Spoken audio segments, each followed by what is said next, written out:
O perigo de uma mente cauterizada. Você sabe o que é uma mente cauterizada?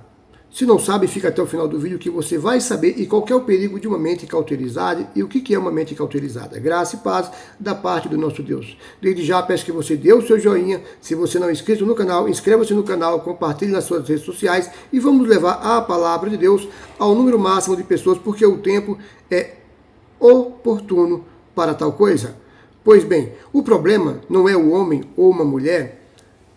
Comentei 1, 2, 3, 4, 5, 10 pecados que seja durante o dia. O problema não é esse, porque todos nós temos pecado todos os dias, como eu e você, eu acredito que sim, porque eu, particularmente, eu confesso que tenho errado, que tenho pecado, é por isso que todos os dias a gente tem pedido perdão ao nosso Deus por falha. A gente peca no olhar, no falar, às vezes fala algo que não devia, algo bobo, ou faz algo que não deveria fazer, a gente peca com os olhos.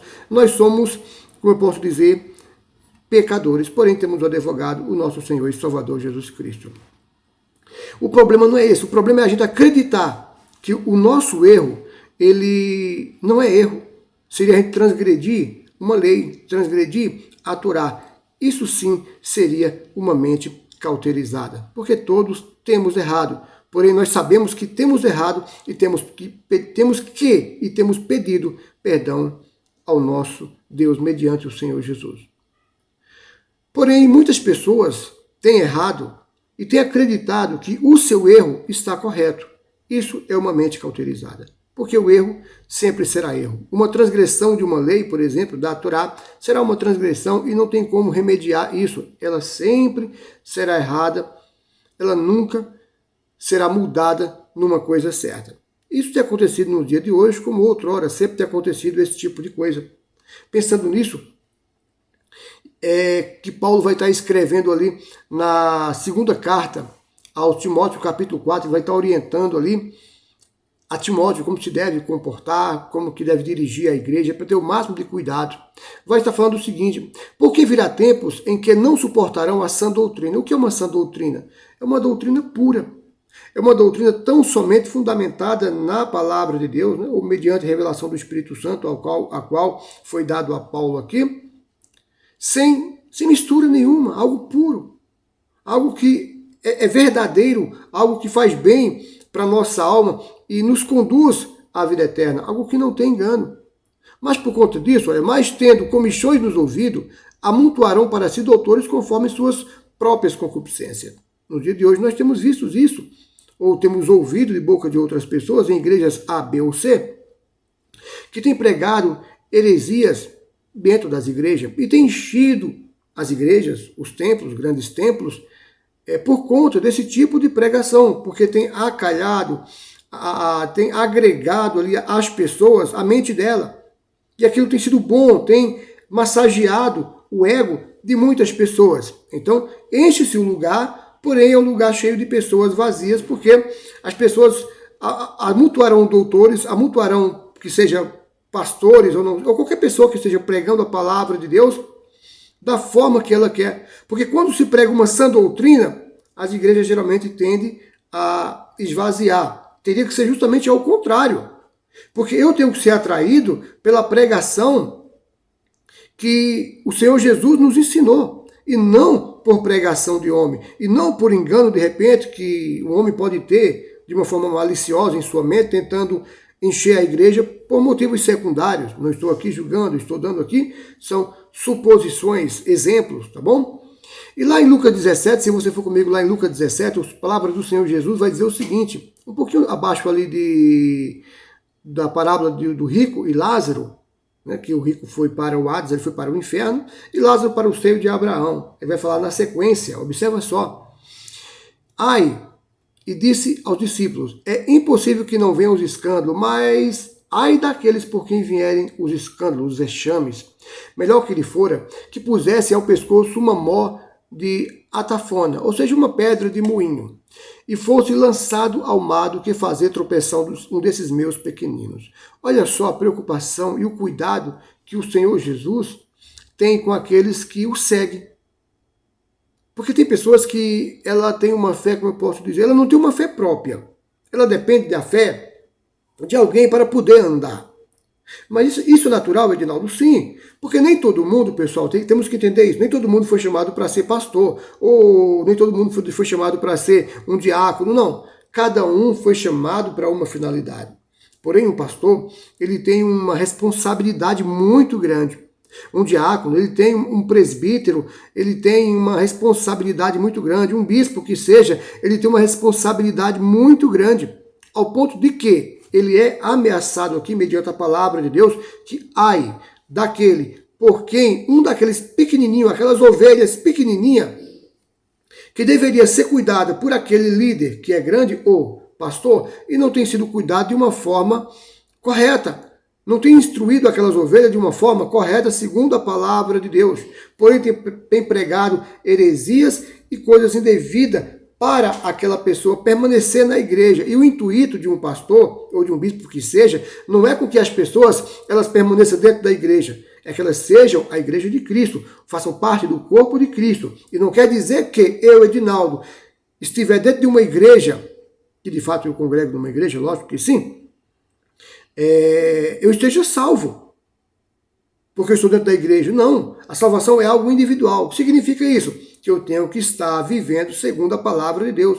Porém, se eu der ouvidos a uma doutrina que não é uma sã doutrina, grande é o risco de que eu, Edinaldo, dentro da igreja, seja ela A, B ou C, eu possa me perder. Eu e aquele que me ensinou tal coisa. Então, observa só o perigo de um pastor ter uma mente cauterizada, pregando a mentira, acreditando que é verdade. Um pastor pregar, por exemplo, o engano, que ele não interpretou a palavra da forma correta, é uma coisa. Mas ele pregar sabendo que está enganando é outra coisa. Isso é uma mente cauterizada. Porque o maior problema não é eu ler a Bíblia e não entendê-la. É eu ler e não querer entender. Ou eu ler e interpretá-la de uma forma diferente, sem contexto, sem pauta bíblica, sem base bíblica, sem ter um discernimento espiritual, eu posso condenar pessoas e também serei condenado junto.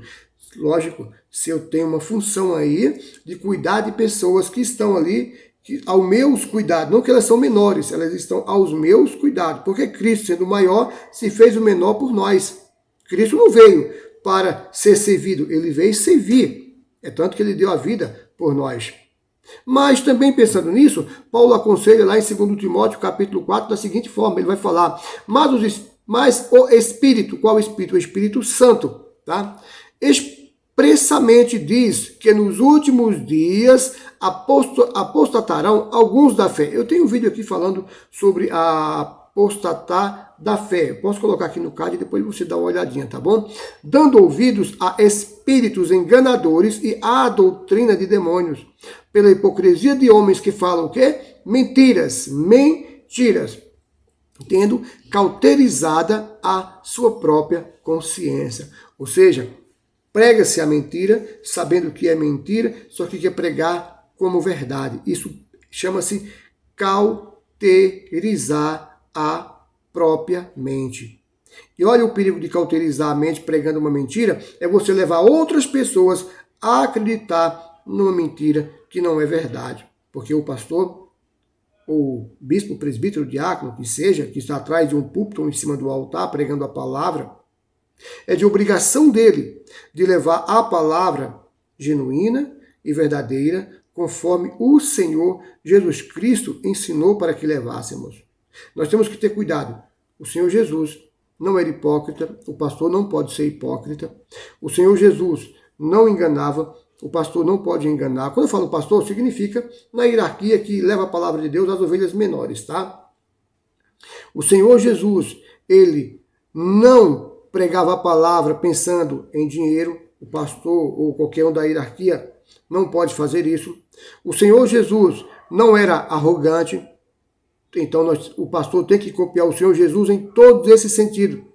O Senhor Jesus nunca espancou ninguém. O Senhor Jesus nunca condenou ninguém, embora pudesse, mas não o fez.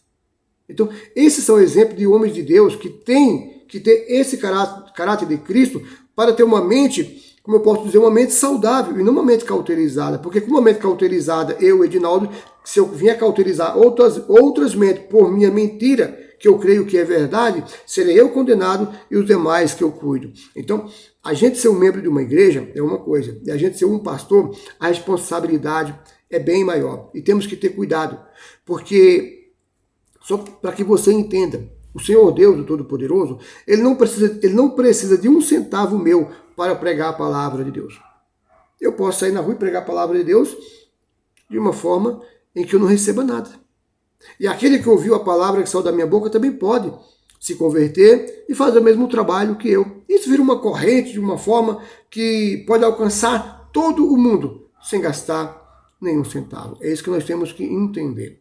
O principal, o objetivo da obra de Deus, quando eu falo obra é o ser humano, né? Mas eu vou agora falar de templos. O principal objetivo não é construir grandes templos para encher de multidões. O principal objetivo é fazer de homens e de mulheres templos do Espírito Santo, porque é esse que será arrebatado.